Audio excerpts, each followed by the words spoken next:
Mi saludo a todos los que escuchan a Voces Latinas.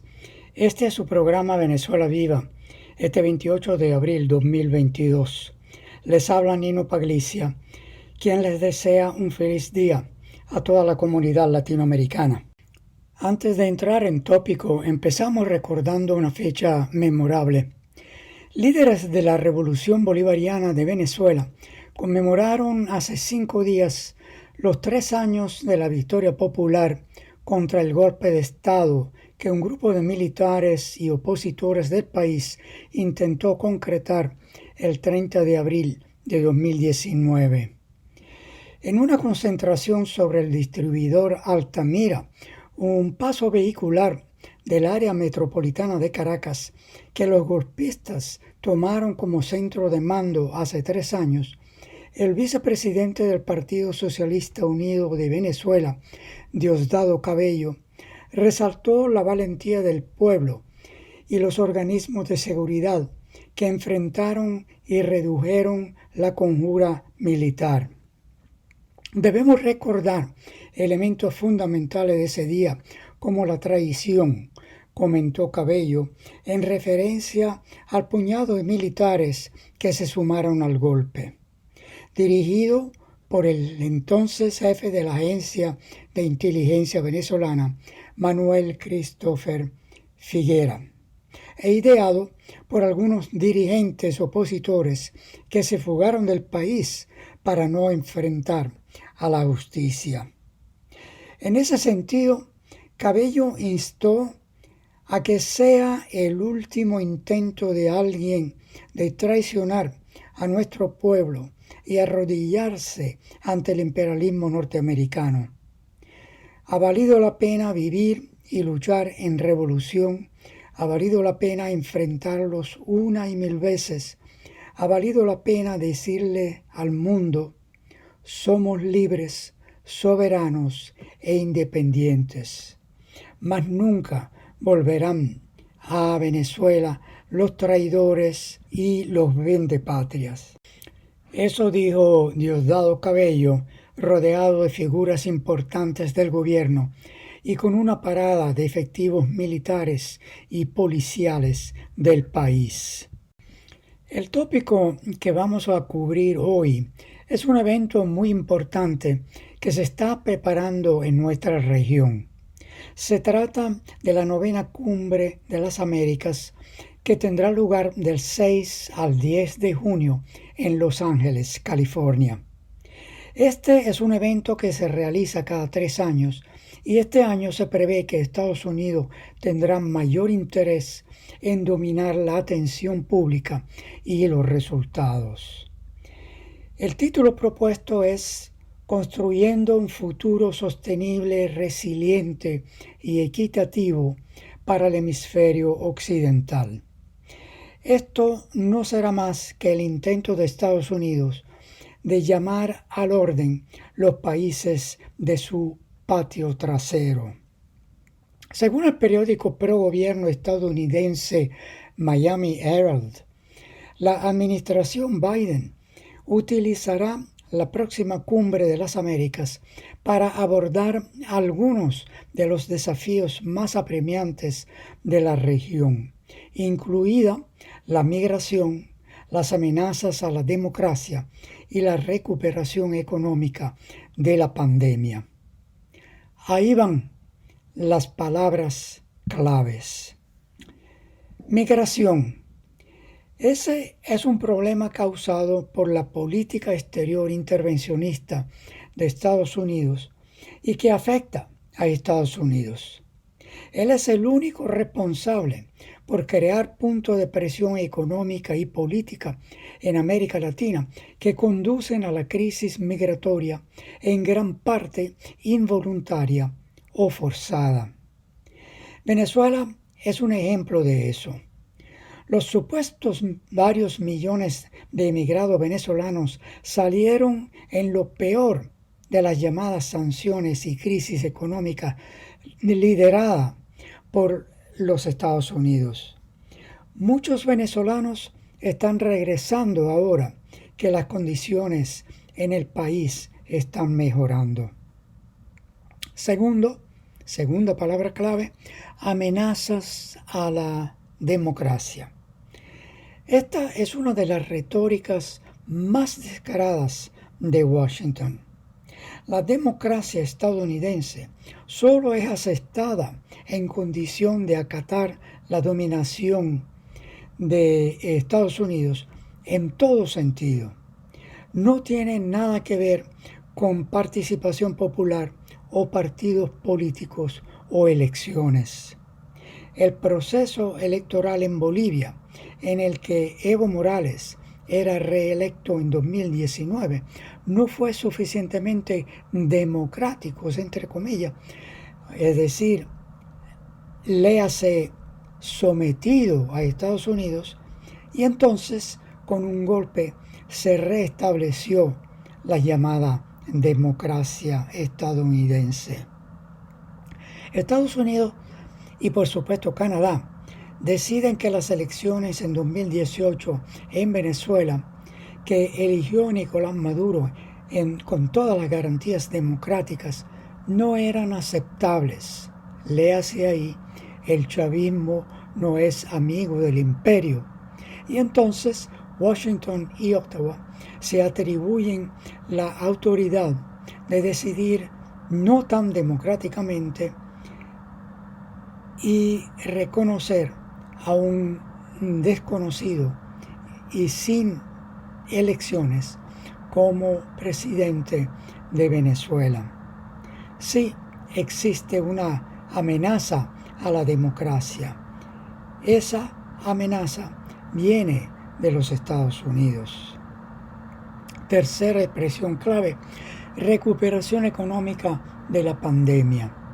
Ciertamente Estados Unidos hubiera podido contribuir en el caso de Venezuela, pero en lugar de eliminar las llamadas sanciones, Estados Unidos estableció un bloqueo económico y financiero más severo y criminal que impidió que Venezuela pudiera obtener las vacunas contra la COVID-19.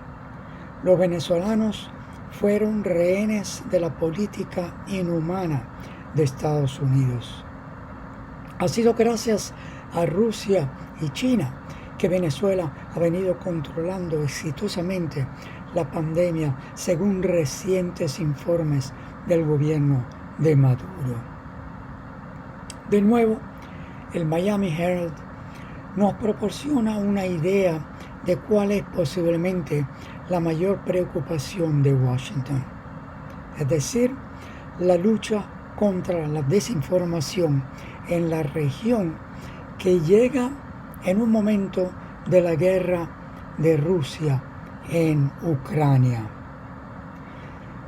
La ecuatoriana estadounidense Debbie Mucarsel Powell, una de los dos ex miembros del Congreso, dijo al Miami Herald: una de las mayores amenazas que enfrentamos en este hemisferio es la difusión de la desinformación, y lo que hemos visto es que la desinformación rusa se ha extendido muy rápidamente durante bastante tiempo en el hemisferio occidental.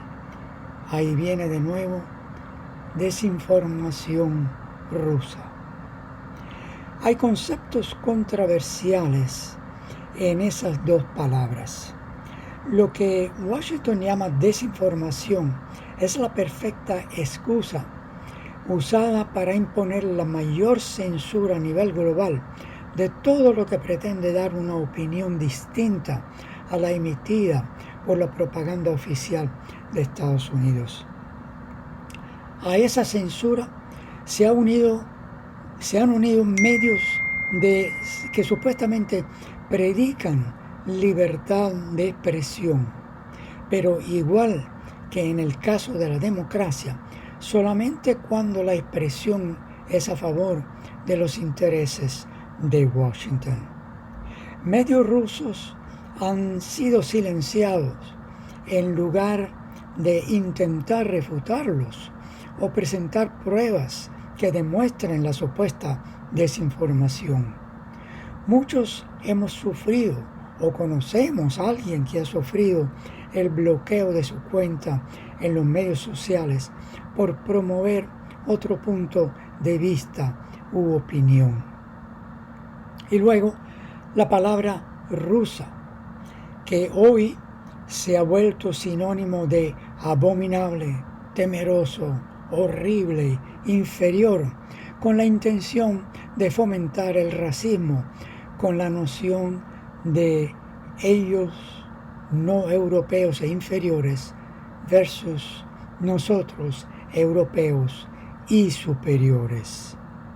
Estos conceptos racistas aborrecibles nunca deberían de usarse, ni en situación de guerra.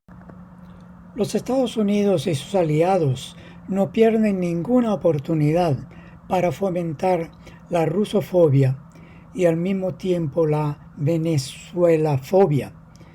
El asunto es urgente para Estados Unidos porque hay gobiernos en la región como Honduras y Argentina que se están moviendo para restablecer las relaciones con el presidente de Venezuela, Nicolás Maduro. Por supuesto, es de suponer que la declaración final de la cumbre de junio tendrá mucha retórica, como las declaraciones al comienzo de la cumbre. Otro periódico pro gobierno estadounidense, el ABC News, elabora acerca de los posibles invitados a la Cumbre de las Américas en junio e informan que las invitaciones no han sido enviadas todavía, pero que casi seguramente ni Nicolás Maduro de Venezuela, ni Daniel Ortega de Nicaragua, ni Miguel Díaz-Canel de Cuba estarían entre los invitados. Tampoco se ha tomado una decisión si el protegido Juan Guaidó será invitado. Pero la contradicción salta a la vista. La Casa Blanca, de forma unilateral, determinará quién está invitado a una cumbre donde Estados Unidos pretende hablar de democracia en la región. Palabras en lugar de ejemplo. Uno solo se puede imaginar el dilema de Washington. Nicolás Maduro, quien controla el petróleo venezolano y otros recursos, y con quien ya se han reunido para conseguirlo, o Juan Guaidó, quien no controla nada en Venezuela y al cual han ignorado durante las conversaciones con Maduro. De igual forma, Venezuela no tiene ningún dilema. También parece que la invitación a Cuba este año no es segura, lo que sería totalmente opuesto a las dos cumbres anteriores en el 2015, cuando el presidente Raúl Castro de Cuba fue invitado por Barack Obama y Joe Biden, de paso, era vicepresidente, y en el 2018, cuando el canciller de Cuba atendió. Esto muestra de forma explícita que la nueva actitud de Washington hacia La Habana tiende a ser más hostil. La administración Biden ha adoptado una postura igualmente dura contra Ortega. Ortega ha sido reelecto el año pasado para un cuarto mandato que los Estados Unidos calificó de farsa. La posibilidad de exclusión de estos tres países a participar en la 9ª Cumbre de las Américas, Venezuela casi seguramente, Cuba y Nicaragua, no ha sido pasada por alto. Telesur informó que el secretario general de la Alianza Bolivariana para los Pueblos de Nuestra América, ALBA-TCP, Sacha Llorenti, se burló este miércoles pasado sobre las intenciones del gobierno de Estados Unidos a propósito de la venidera Cumbre de las Américas. El diplomático boliviano, a través de un breve mensaje en una de sus redes digitales, dijo: ¿Es la cumbre de las Américas o es la cumbre de los caprichos de los Estados Unidos de América? Las declaraciones del líder de la Alianza Bolivariana guardan relación con la denuncia formulada esta semana por el ministro de Relaciones Exteriores de Cuba, Bruno Rodríguez, sobre las pretensiones del gobierno estadounidense de excluir a la isla y otros países de la región de la próxima reunión continental. En declaraciones a la prensa, el jefe de la diplomacia cubana manifestó que Estados Unidos ejerce presiones extremas a numerosos países de la región que favorecen la participación de la nación caribeña en la cita. Las autoridades de Cuba consideran que su participación en la mencionada cumbre podría contribuir en temas de franca actualidad, como los relativos al enfrentamiento a la COVID-19 y la situación migratoria existente en la región. También el canciller mexicano Marcelo Ebrard manifestó su rechazo a las posibles exclusiones de países a la cita por parte de Washington, que él considera una oportunidad para un nuevo comienzo de relaciones en la región. Tal vez la protesta más masiva viene de los países del Caribe. El Orinoco Tribune informó en su medio digital que al menos 14 países del Caribe estarán ausentes de la próxima cumbre de las Américas como medida de protesta por la exclusión de los representantes de Venezuela y Cuba, que ha sido considerada por Estados Unidos de acuerdo con la propuesta de un grupo de congresistas estadounidenses.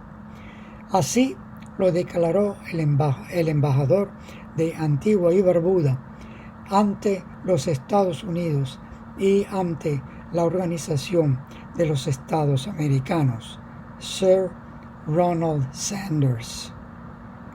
Si Cuba no es invitada a la cumbre de las Américas, 14 estados del Caribe no irán, dijo Sanders.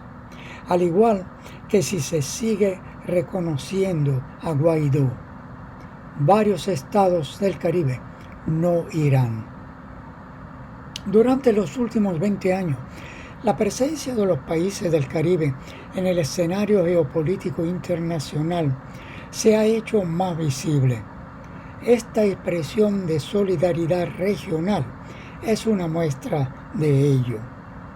Sin duda, la denuncia más fuerte de la manipulación de los Estados Unidos a la opinión pública con respecto al tema de las invitaciones a la cumbre viene de Cuba.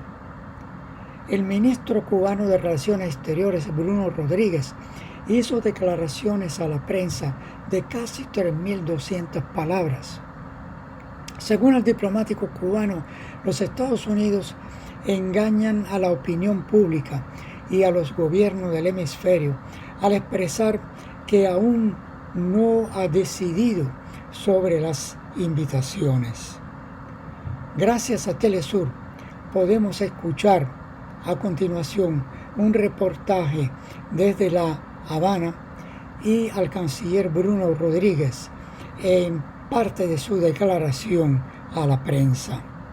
Contacto en este momento con nuestra corresponsal. Hola, ¿qué tal? Un gusto en saludarte desde La Habana. Pues en efecto, el canciller cubano Bruno Rodríguez Parrilla denunció esta mañana ante la opinión pública al gobierno de los Estados Unidos porque ha decidido excluir a Cuba de los preparativos de la 9ª Cumbre de las Américas que tendrá lugar en junio próximo. Dijo que el gobierno de los Estados Unidos engaña a la opinión pública diciendo que no ha decidido sobre las invitaciones a la cumbre y emplazó al secretario de Estado de los Estados Estados Unidos para que diga si Cuba está invitada o no a la cumbre. El canciller cubano dijo que esa exclusión será un grave retroceso histórico en relación con las cumbres anteriores y dijo que entre los ejes principales de la cumbre estaría la salud, la inmigración y la democracia y los derechos humanos, y explicó largamente por qué Cuba puede aportar en estos tres ejes. Se refirió al doble rasero del gobierno de los Estados Unidos en relación a su política hacia Cuba y dio a conocer la nueva cifra del bloqueo que Estados Unidos impone a Cuba por estos tiempos de pandemia y crisis mundial, bloqueo que ha recrudecido. El canciller Bruno dijo que hasta el primer semestre de 2021 el bloqueo ha causado daños por $1.326.432 millones a una economía pequeña y subdesarrollada, explicaba. Él decía que la cumbre de las Américas podría ser una oportunidad para debatir sin exclusiones los problemas más acuciantes del continente. En las palabras del canciller cubano, esto fue lo que él dijo. Debo denunciar que el gobierno de los Estados Unidos ha decidido excluir a la República de Cuba de los preparativos de la 9ª Cumbre de las Américas que se producirá en Los Ángeles del 8 al 10 de junio y que ejerce en estos momentos presiones extremas sobre numerosos gobiernos de la región que se oponen de manera privada y respetuosa a dicha exclusión. Pero en la rueda de prensa, el canciller Bruno Rodríguez elaboró con más detalles lo que Cuba considera uno de los problemas humanos más graves que confronta Estados Unidos, como es la pobreza de los niños en ese país, al mismo tiempo que ese país intenta desviar la atención mundial a problemas externos de la inmigración, creados en gran parte por la misma política exterior de Washington en la región. Escuchemos lo que el canciller dijo al respecto. Estados Unidos es el único país que no es parte de la Convención de Derechos del Niño. Según el Censo sobre Pobreza en Estados Unidos, publicado por la Organización en Defensa de los Niños en 2019, más de 10 millones de niños, el 14,4%, vivían en la pobreza. Casi la mitad en condiciones de extrema pobreza. El 71% de los niños estadounidenses que viven en la pobreza son negros. 4,4 millones de niños sin atención ni seguro médico. Según la institución estadounidense Jóvenes Condenados a Cadena Perpetua sin Libertad Condicional y la institución Centro de Justicia Juvenil, hay hoy en Estados Unidos 2.600 presos cumpliendo sanciones de privación de libertad por toda la vida, de cadena perpetua, desde que eran menores de edad. Según otra institución estadounidense, el Fondo para la Defensa de los Niños, hay 10.000 menores de 18 años de edad estadounidenses en cárceles norteamericanas. La Unión Americana para las Libertades Civiles, también estadounidense, reporta que hay 60.000 personas privadas de libertad en Estados Unidos por debajo de 18 años de edad. En el año 2021, y como promedio en los anteriores, se han producido entre 600.000 y 700.000 detenciones de menores en Estados Unidos por año, según también el Fondo de Defensa para los Niños. Para concluir, hay que señalar que habrá una cumbre paralela que tendrá mayor significado para muchos. Esta es la Cumbre de los Trabajadores de las Américas, que tendrá lugar del 10 al 12 de junio en Tijuana, México. Su breve anuncio dice: La Cumbre de los Trabajadores de las Américas se organiza para contrarrestar la Cumbre de las Américas, organizada por el Departamento de Estado de los Estados Unidos en Los Ángeles, California. Nuestra conferencia es un lugar donde participarán los países que están asediados por Estados Unidos, Venezuela, Nicaragua, Cuba, entre otros, y que han sido excluidos de participar en la cumbre de la Organización de las Américas. Esta cumbre creará un foro permanente de trabajadores para la solidaridad y la articulación de las luchas antiimperialistas, anticoloniales y antipatriarcales en las Américas, es decir, América Latina, el Caribe y América del Norte. Escuchemos ahora a Francisco Torrealba, presidente de la Federación Bolivariana de Trabajadores del Transporte y vicepresidente por la clase obrera del Partido Socialista Unido de Venezuela, quien recalca la importancia de esta cumbre alternativa. Es muy importante que mantengamos nuestra disposición a seguir alzando nuestras voces para rechazar todo lo que ha sido la agresión contra nuestros pueblos. En particular, hablo por el pueblo de Venezuela, que ha sido injustamente castigado, injustamente sometido a condiciones de agresión que algunas veces alcanzan incluso la característica de genocidio, porque han llegado al límite de intentar impedir incluso que se pueda vacunar al pueblo venezolano contra la pandemia y la amenaza que el COVID ha representado para la humanidad y para nuestro pueblo. Todo por hoy. Muchas gracias y hasta la próxima.